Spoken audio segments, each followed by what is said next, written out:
good day! Welcome to Home Garden Hacks with Tita G. Ngayon ay share ko sa inyo kung paano gumawa ng lasagna garden. Composting ito, isang klase ito ng composting na no-till, no-dig kind of gardening. Tamang-tama po to sa mga walang oras para mag-garden, pero gusto nila na ang kanilang mga halaman ay maging malusog at part rin to ng waste management. This could help us in our waste management kasi karamihan ng ating mga organic materials, mga waste organic materials ay pwede magamit dito sa ating lasagna garden. So, konti na lang ang ilalabas natin na wastes from our house kasi lahat halos ay magagamit natin for useful purposes. So, ang kaigihan pa po, ang maganda pa po dito sa lasagna gardening ay hinahayaan natin ang nature na mag-work para mag-produce, para magkaroon tayo ng malusog na produce at the end of our gardening. So ngayon, umpisahan ko ano yung mga materials na gagamitin natin para sa ating lasagna gardening. Lasagna kasi gumagamit tayo ng layering. Nile-layer natin yung mga organic materials dito sa ating garden.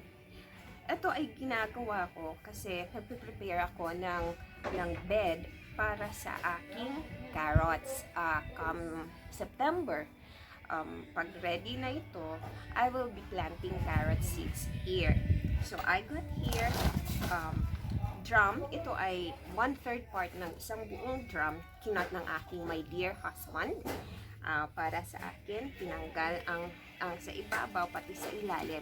So sa ilalim nito ay lupa. Hindi na ako nag-till dun sa soil kasi pangit yung lupa namin dito. It is not conducive for root crops kagaya ng mga carrots kasi clayish yung soil namin. Like for example, ito dito, adobe na to matigas siya. So, para magkaroon ako ng soft and fluffy soil, which is important sa pagtanim ng carrots, kasi hindi mag-root down yung carrots pag matigas yung lupa. So, I have to make my own compost soil or garden soil from waste materials, organic waste materials namin dito sa bahay. Kasi kailangan ko rin itong i-manage yung waste namin kasi walang regular na nag-aano sa aming basura, kumukuha sa basura namin. So in this way, I could make use of our waste materials. So ito yung base ko, itong drum na to. Tapos, nilagyan ko siya ng mga shredded carton boxes. Make sure na, ito yung carton boxes, dry materials, carbon materials, like dried leaves, dried brown leaves, tapos mga boxes, ito siya. Then, I also have wet green materials. So, yung mga kitchen scraps. These are good for source of nitrogen source na to. Remember, yung nitrogen, it helps in the development of leaves sa ating mga halaman, pagkain ng ating halaman. Ito ay composed of mga kitchen scraps ko, ground coffee na tinapon. So, ilalagay ko lang, i-layer ko siya.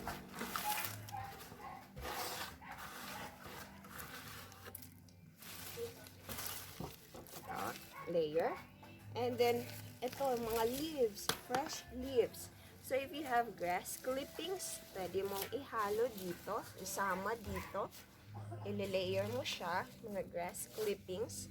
Gusto ko yung, marami kasi kaming I want to make use of indigenous materials around us, sa surroundings namin. And we have lots of cacahuate or madre de cacao trees around. So, ito yung gusto ko na ihalo kasi yung madre de cacao or cacahuate ay mabilis decompose. Mabilis siyang matunaw. mga after a few days, ano na siya, composted na yung dahon ng kakawate. So, yan. Halo ko lang siya.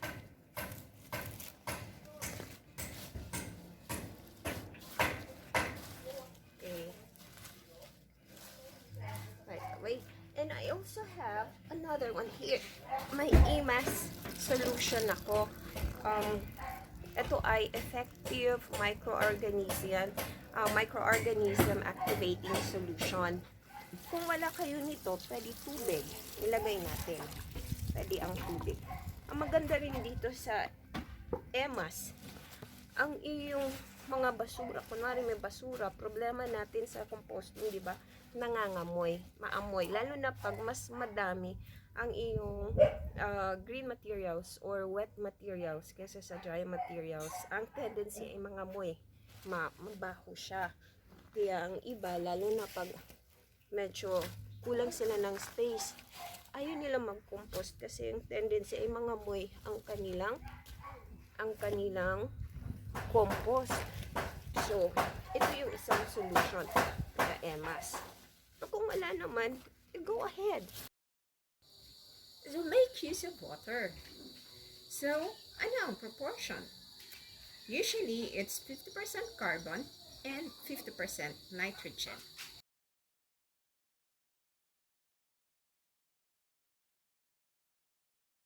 Mas maganda kung mas madaming carbon materials like carton boxes and dried leaves kaysa sa green materials or wet materials. Again, I had brown materials composed of boxes. Yung mga boxes ko, wala yung hindi yon printed, hindi yon glossy and printed. So, plain lang siya. Then, I also have here another layer of mga brown materials.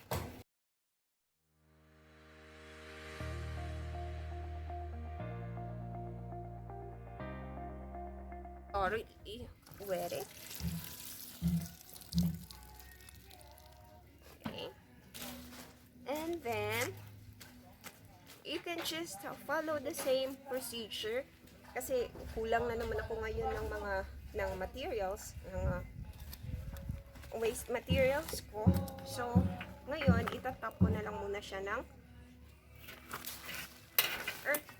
These are composted soil. Make sure na yung soil na itatap off mo ay rich soil. Pag rich, ibig sabihin, ito ay puno ng mga organic materials like this one. Makita mo pa yan, ang kanyang color ay black or dark brown. Tapos, ito ay mga nabulok to na mga dahon. Yan. At makita mo, may mga, pa siya, uod. So, pag may mga uod, like this one, no? Saan na yung uod? Nawala. Dito, ang uod. Yan siya. Ibig sabihin, buhay yung soil natin. Ano siya? Rich in microorganisms. Ito pa, Yan. Kaibigan. Tayong mga gardeners, kaibigan natin ang uod. So, we should welcome them in our garden. Kanilang pupo, it's considered as black gold kasi rich in nutrient yung pupo ng uod. Yan.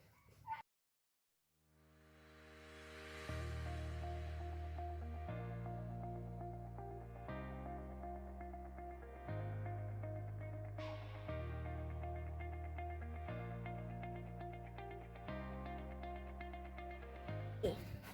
So, yan na po. So, next time, pag may meron pang mga kitchen scraps, pwedeng dagdagan ulit another layer. Ganito siya. Ito ay almost 80% composted na siya. Pwede na nga siyang tamnan. I started this 3 months ago. 2 or 3 months ago. Ito na siya ang itsura niya. may mga ilang fibers pa ng organic materials, pero pwede na siya. I could top this off with a compost soil. Pwede na siya sa thumbnail. See? It's very rich.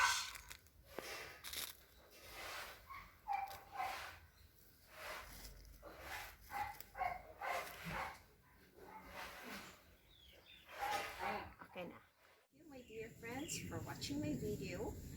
Again, man watereth, God giveth the increase. See you on my next video. Have a nice day ahead.